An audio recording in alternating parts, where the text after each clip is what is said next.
Puji nama Tuhan, Shalom saudara, jumpa lagi dengan saya Tulus Baktiar Sinambela.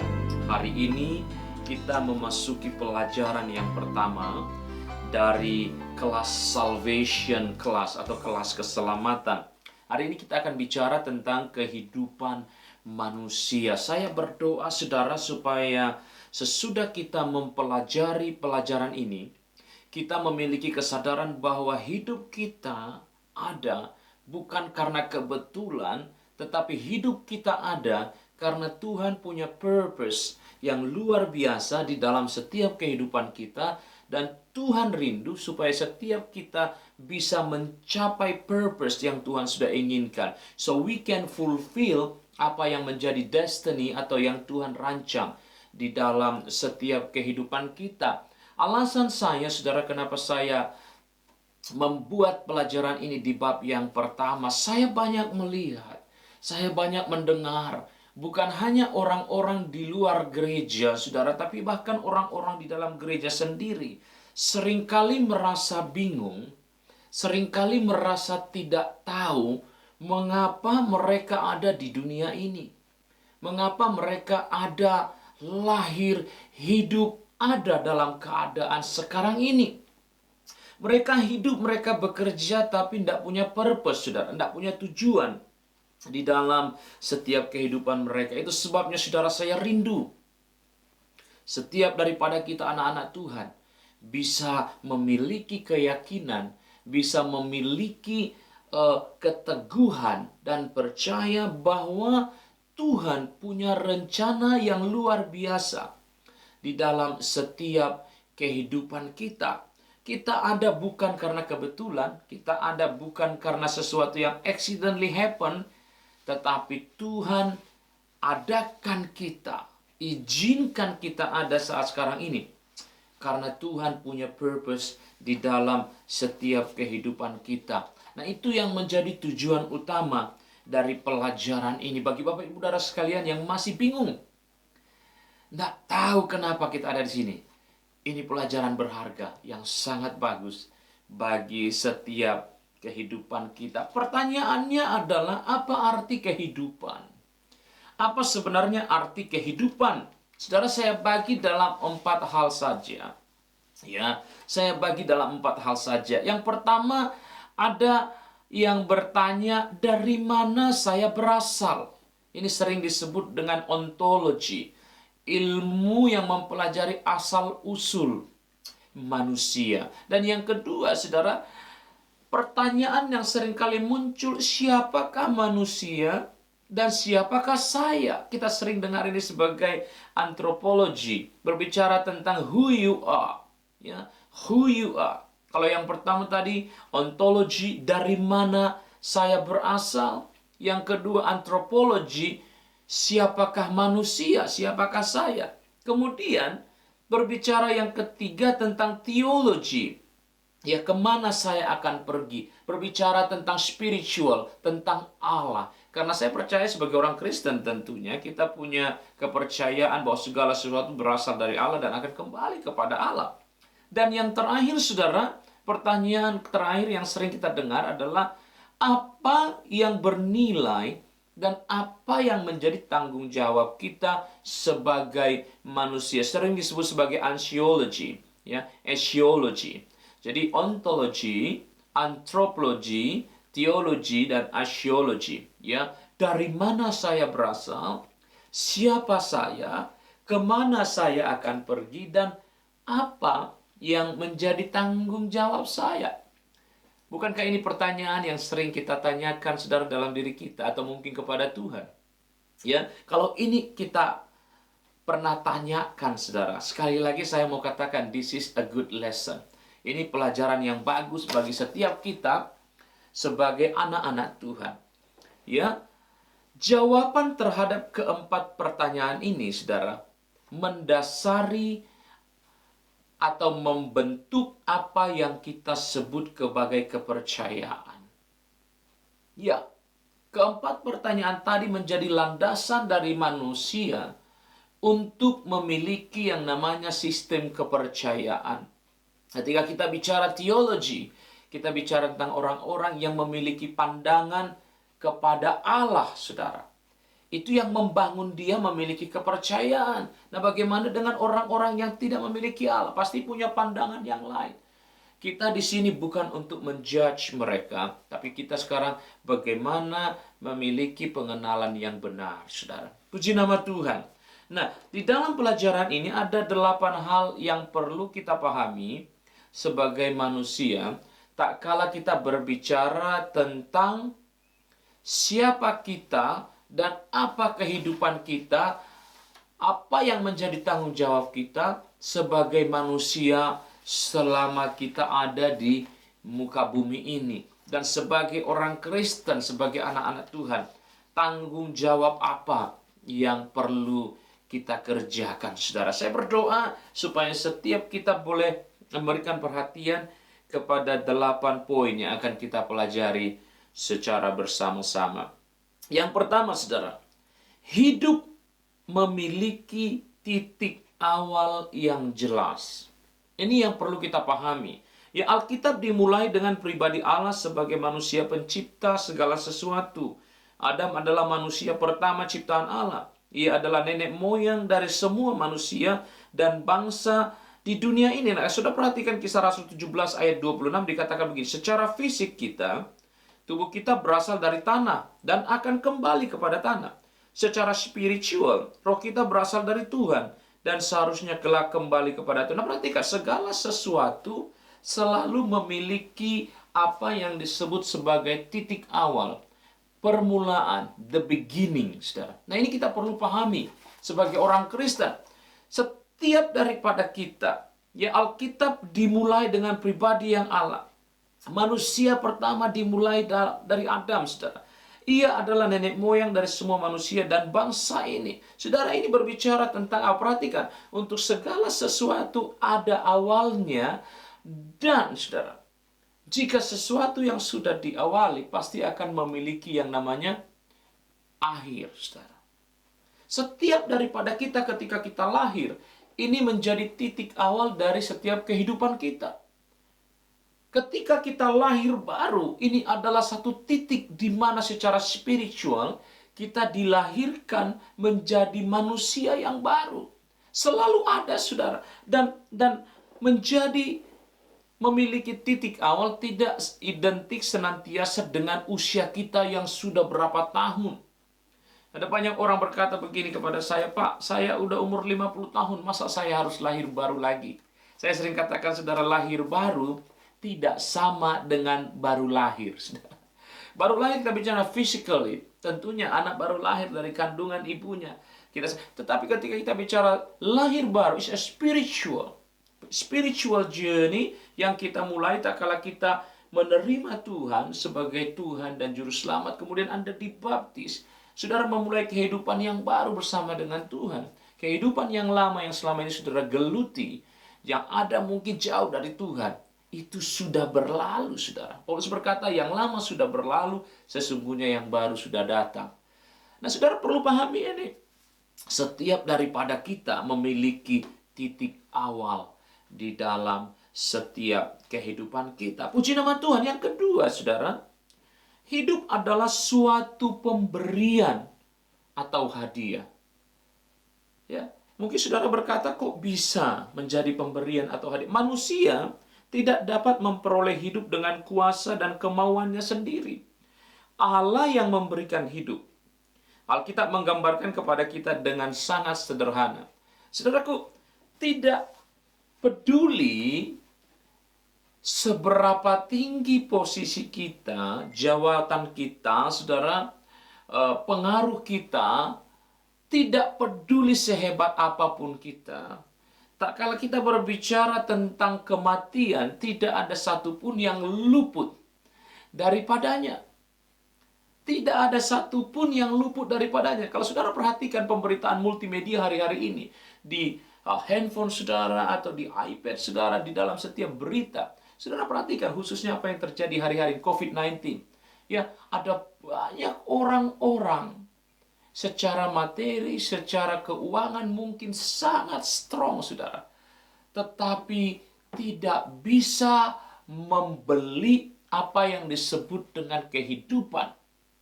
Ada banyak orang meninggal, saudara, tidak peduli, tidak pandang bulu. Miskin, kaya, ataupun jabatannya tinggi. Ketika kita berurusan dengan kematian, tidak ada satupun yang bisa menolaknya. Luar biasa. Pahami, saudara, bahwa hidup adalah pemberian Tuhan, kasih karunia Tuhan, yang pada suatu saat nanti, Dia akan minta pertanggungjawaban dari setiap kita. Haleluya. Puji Tuhan. Poin yang ketiga, saudara, yang perlu kita pahami dan pelajari. Kalau yang pertama tadi, saudara, hidup adalah, ada yang masih ingat, saudara? Hidup memiliki titik awal, start, permulaan. Yang kedua, hidup adalah suatu pemberian. Nah, yang ketiga, saudara, kita bicara tentang kepercayaan. Hidup adalah suatu kepercayaan, trust. Ketika saudara hidup di dunia sebagai, let's say Anda bekerja dalam suatu perusahaan, saudara diberikan tanggung jawab. Your boss, pimpinan Anda, saudara, menuntut Anda untuk bisa dipercaya, trustworthy, saudara. Karena apa? Engkau akan diberikan tanggung jawab, tetapi di saat yang sama engkau akan menerima reward dari tanggung jawab, responsibility yang Anda pikul di dalam setiap kehidupan kita. Nah, kehidupan kita sebagai anak-anak Tuhan juga memiliki hal yang sama, prinsip yang sama. Hidup kita adalah pemberian Tuhan. Karena hidup kita adalah pemberian Tuhan, maka hidup kita pun suatu saat nanti akan diminta pertanggungjawaban dari yang mempunyai atau yang memberikan hidup itu. Kita sebagai orang yang menerima tanggung jawab, the big question mark adalah, bisa ndak kita dipercaya, saudara?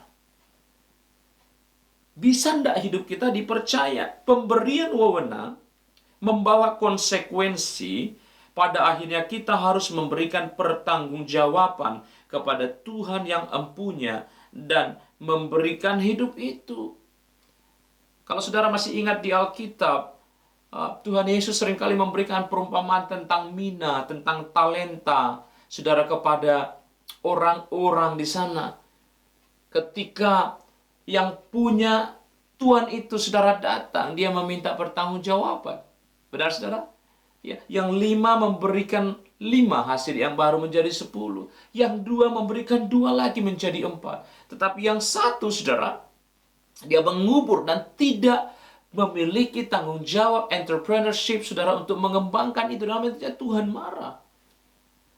Saya tidak berbicara tentang berapa banyak yang kita punya, tapi saya berbicara tentang how you're responsible. How responsible you terhadap apa yang Tuhan sudah berikan di dalam setiap kehidupan kita. Karena hidup ini adalah suatu kepercayaan, saudara. Karena itu, jangan sia-siakan kehidupan kita. Seberapa tinggi kesadaran kita akan keharusan kita memberikan laporan pertanggungjawaban atas setiap aspek hidup kita. Karena at the end of your life, kamu akan mempertanggungjawabkan, saudara. Tapi question adalah, bisa tidak kita dipercaya? Anak-anak Tuhan, bisakah engkau dipercaya? Bisa tidak engkau dipercaya di tempat pekerjaanmu? Kalau tidak bisa, saudara, kita tidak ada bedanya dengan orang-orang yang kita sebut tidak mengenal Tuhan. Sebagai anak-anak Tuhan, seharusnya orang Kristen harus jauh lebih bisa dipercaya. Karena apa, saudara? Karena hidup kita bukan hanya bertanggung jawab kepada pimpinan yang bisa kita lihat sekarang, tetapi kita bertanggung jawab terhadap Dia yang bukan hanya memberikan tanggung jawab, tapi memberikan hidup di dalam setiap kehidupan kita. Amin, saudara. Puji nama Tuhan. Saya berharap saudara sampai poin ketiga, Bapak Ibu saudara sekalian bisa mengerti. Kalau saudara ada pertanyaan, saudara kalau menonton YouTube ini, silakan catat pertanyaan di sana. Saya berusaha akan memberikan respon di sana. Atau kalau saudara mungkin masih bingung, boleh tanya pimpinan saudara, gembala saudara, hamba-hamba Tuhan yang ada di dalam gereja saudara. Yang keempat, saudara, hidup memiliki suatu desain. Saya suka poin ini, saudara. Kata desain adalah sesuatu yang dirancang, di set up, saudara. Begitu indahnya. Kalau saudara buka Alkitab saudara, Kolose pasal yang Efesus pasal yang ketiga ayat 20 saudara, ini ayat favorit saya. Ya, I always quote this chapter saudara, this verse. Dan saya akan bacakan bagi kita. Efesus 3 ayat 20 dikatakan, bagi dialah yang dapat melakukan jauh lebih banyak dari apa yang kita doakan dan pikirkan, seperti yang ternyata dari kuasa yang bekerja di dalam kita. Saudara, Tuhan memiliki rencana, Tuhan memiliki hal-hal yang jauh lebih besar, lebih banyak dari apa yang kita pikirkan. Karena apa? Dia adalah the master of designers, saudara. Dia mendesain hidup kita. Dia mendesain hidup saudara dan saya. Dan saya percaya ketika dia berkata, aku mendesain engkau, dia akan bertanggung jawab di dalam setiap kehidupan kita. Ini penting, saudara. Keteraturan yang tidak dijaga secara kontinu dapat menurunkan sifatnya menjadi kekacauan. Sebaliknya, kekacauan tidak dapat berkembang dengan sendirinya ke arah keteraturan. Maksudnya, saudara, ketika kita menjaga hidup kita, karena kita tahu bahwa hidup kita didesain dengan indah, maka saudara, ketika kita berjalan di dalam pattern yang Tuhan sudah tentukan, sediakan bagi kita, kita akan menjadi pribadi-pribadi yang maksimal, impactful, saudara, di dalam setiap talenta karunia yang Tuhan sudah tanamkan, yang sudah benih yang Tuhan sudah taruh di dalam setiap kehidupan kita. Saudara, pahami bahwa setiap daripada kita memiliki benih yang ilahi, yang Tuhan taruh di dalam setiap kehidupan kita. Ada grand design yang luar biasa di dalam hidupmu. Saya seringkali saudara melihat ada banyak anak-anak muda khususnya yang seringkali merasa putus asa, hopeless, saudara, dengan keadaan. Mungkin dia memiliki keluarga yang broken home.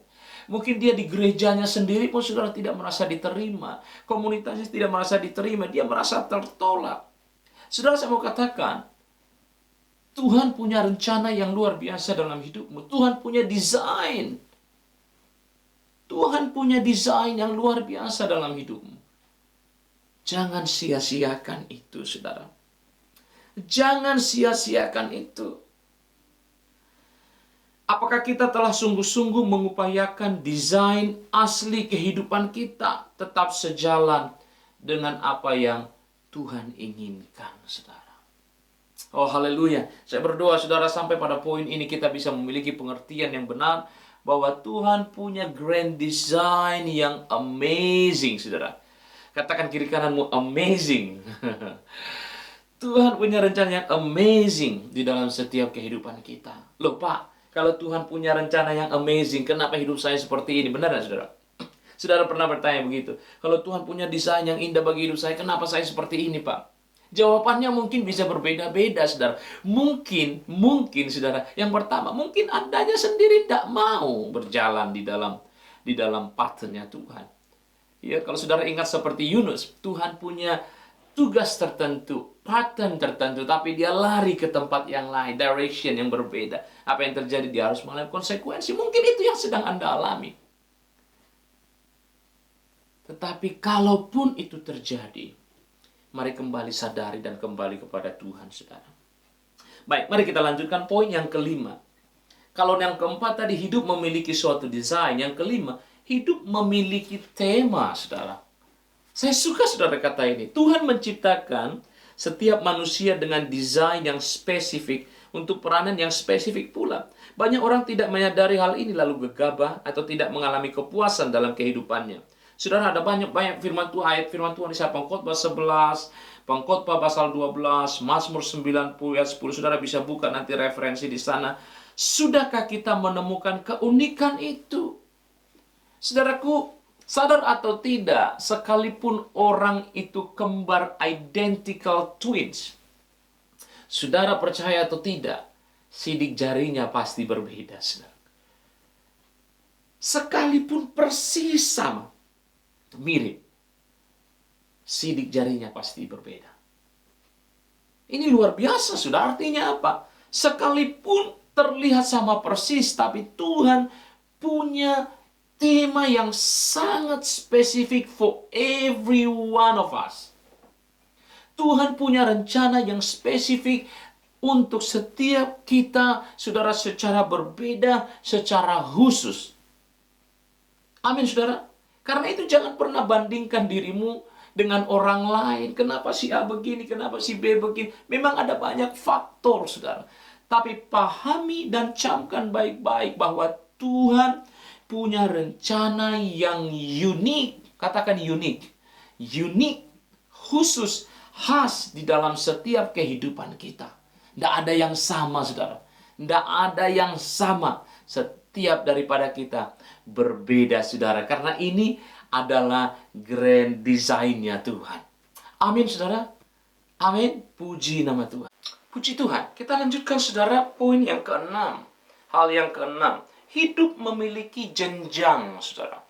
Atau sering kita sebut dengan fase, tahap. Nah, kita, saudara, ketika kita melakukan perjalanan hidup kita, ada masa-masa kita merasa seperti, kalau kita bicara secara rohani, ada yang kita sebut bayi rohani, anak-anak rohani, kemudian mulai dewasa rohani, mulai menjadi pemimpin. Nah, semua memiliki fase, saudara. Dalam kehidupan sehari-hari juga memiliki hal yang sama. Nah, ini bisa terjadi, diterapkan di dalam setiap kehidupan kita. Pertanyaan utama yang perlu kita camkan, saudara, bagaimana kita menghadapi fase-fase kehidupan ini? Apakah kita bisa naik kelas, saudara, ke jenjang yang lebih tinggi di dalam setiap kehidupan kita? Saya lanjut poin yang ketujuh, saudara ya. Hidup adalah investasi untuk kekekalan.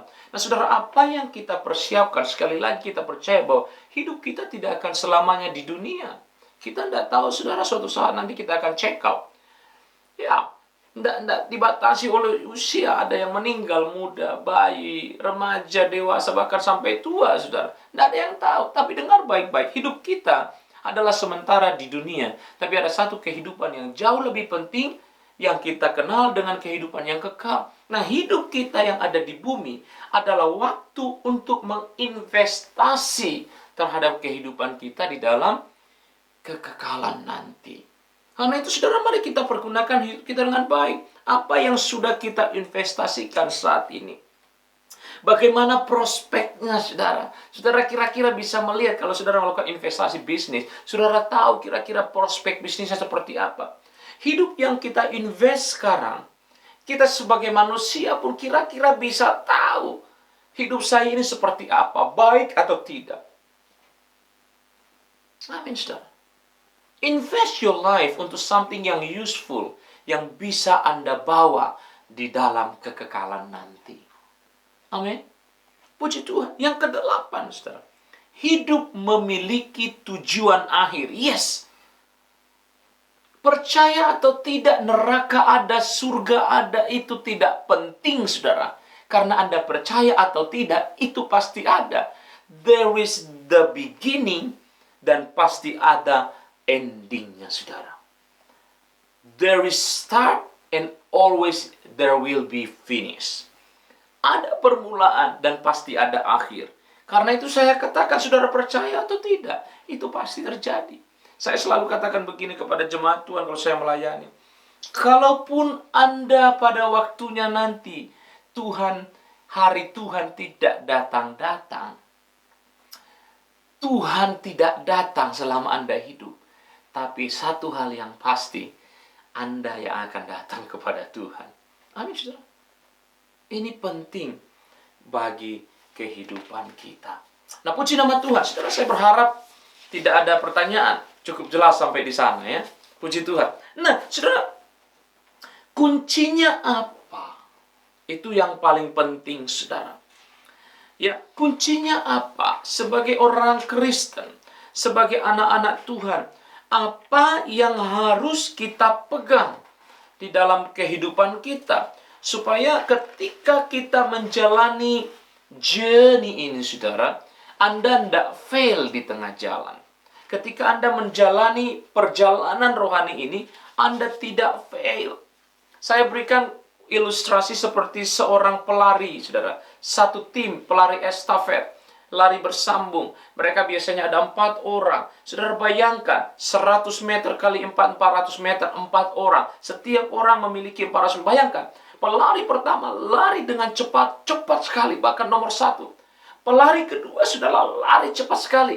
Pelari ketiga lari cepat sekali, nomor 1, tetapi pelari keempat Tiba-tiba saudara dia tidak bisa lari. Apa yang terjadi menurut saudara? Apakah mereka bisa finish atau menjadi menang? Tidak, saudara. Kehidupan spiritual bukan mengawali itu penting, tetapi menjalani dan menyelesaikan pertandingan itu jauh lebih penting.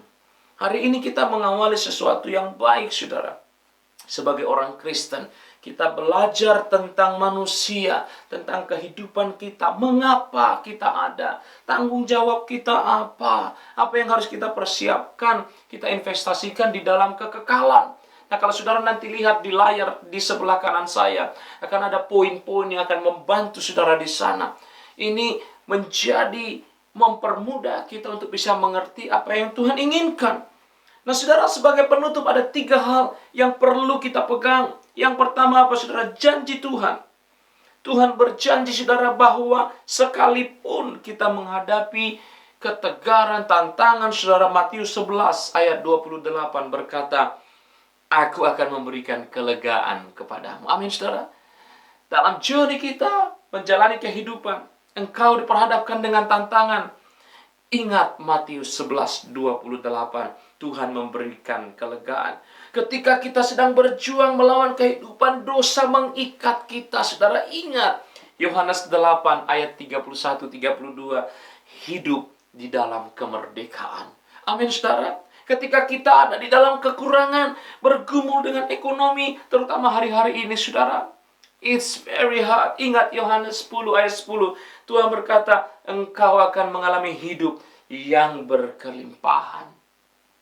Ketika kita menjalani, saudara, hal-hal yang membuat kita merasa, Tuhan, aku tidak bisa apa-apa. Ingat, saudara, Lukas 4:18-19 berkata, engkau akan keluar dari berbagai keterbatasan. Kita cakap menanggung segala perkara. Karena itu, saudara, kita pegang janji Tuhan.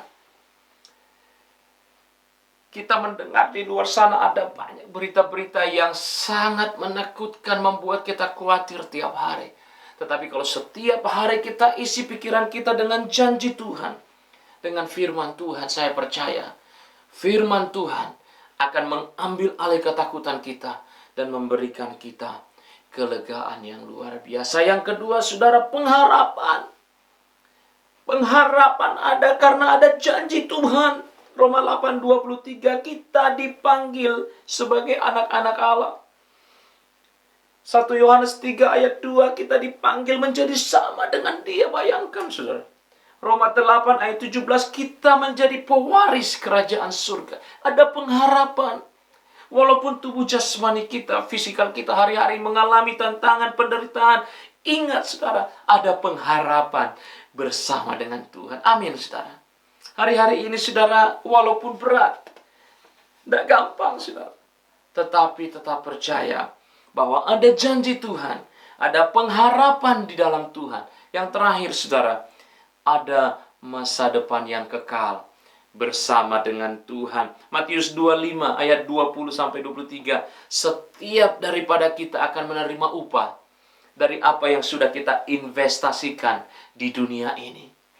Mau tidak, saudara, menginvestasikan hidup saudara bagi Tuhan, melakukan hal-hal yang baik, yang berguna, yang membawa keuntungan, kemuliaan bagi nama Tuhan? Yang kedua, saudara, kita menerima mahkota setelah mencapai garis akhir. Tuhan memberikan mahkota, Tuhan memberikan reward. 2 Timotius 4 ayat yang ke-7. Dan kita masuk di dalam kehidupan yang kekal, kehidupan yang baru. Wahyu pasal 21 ayat 1-7. Sekali lagi saya mau katakan, saudara, percaya atau tidak, ada surga atau neraka, itu tidak penting. Yang terpenting adalah apapun yang kita jalani sekarang, ada akhir dari semua itu. Dan segala sesuatu yang kita lakukan di bumi ini akan berdampak di dalam kekekalan. Saudara, percaya atau tidak, itu tidak penting. Karena itu akan terjadi, saudara. Apa yang saudara percaya tidak akan mempengaruhi fakta yang akan terjadi. Karena itu mari persiapkan hidup kita. Dan hari ini, saudara, saya mau challenge setiap kita. Mau tidak kita menjadi bagian di dalam pelajaran ini. imani dan pegang teguh setiap janji Tuhan, dan bersukacitalah di dalam setiap keadaan, karena sukacita di dalam Tuhan adalah kekuatan kita. Puji nama Tuhan. Pejamkan mata kita dan kita berdoa mengakhiri pelajaran hari ini. Tuhan Yesus, aku berdoa biar setiap umat-Mu yang menonton video ini belajar firman-Mu, mengerti arti kehidupan kami sebagai manusia. Tuhan ciptakan kami bukan kebetulan, tapi Engkau punya rencana yang luar biasa besar di dalam setiap kehidupan kami untuk kemuliaan bagi nama Tuhan. Di dalam nama Yesus, sama-sama katakan amin. Amin. Puji nama Tuhan. Sampai ketemu di pelajaran yang akan datang. Tuhan Yesus memberkati. Shalom.